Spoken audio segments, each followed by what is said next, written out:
अशा पद्धतीनं हे पुस्तक तुम्हाला जर हवं असेल तर तुम्ही नक्की ऑर्डर करा आणि मी सांगितलंय त्या पद्धतीनं रोज मुलांना फक्त एकच अंक शिकवा.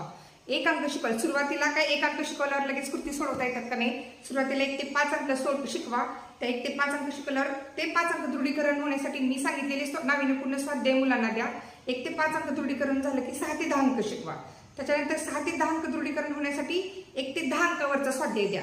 आणि जेव्हा असं करता आपण 16 पर्यंत घेऊ. आज 16 अंक शिकवला, उद्या 17 शिकवला, परवा 18 शिकवला, तर आज 18 अंकाचा तर सराव झाला पाहिजे.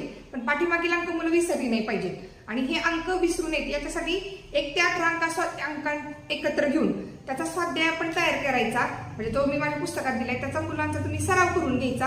आणि तो मुलांचा सराव छान झाला की याच्यातून आणखी एक फायदा मुलांचा काय होणार आहे. ह्याच्यामध्ये जे गणिताच्या विविध संकल्पना असतात की पुढची मागची संख्या, मागे मोजून वजाबाकी कर, पुढे मोजून बेरीज कर, मागे मोजून पुढे मोजून वजाबाकी कर, किंवा लपलेली संख्या शोध, चढता क्रम, उतरता क्रम, लहान संख्या ओळख, मोठी संख्या ओळख, ह्या सर्व स्वाध्याय करताना गणिताच्या ज्या इतर संकल्पना आहेत ज्या एकमेकांशी संबंधित आहेत आणि गणितामध्ये त्याचं अनन्यसाधारण महत्व आहे, त्या सर्व गोष्टी यामधून कव्हर होणार आहेत. मी ठरवलं होतं की व्हिडिओ फार थोडक्यात करायचा, तरी पण व्हिडिओ फार मोठा झाला आहे.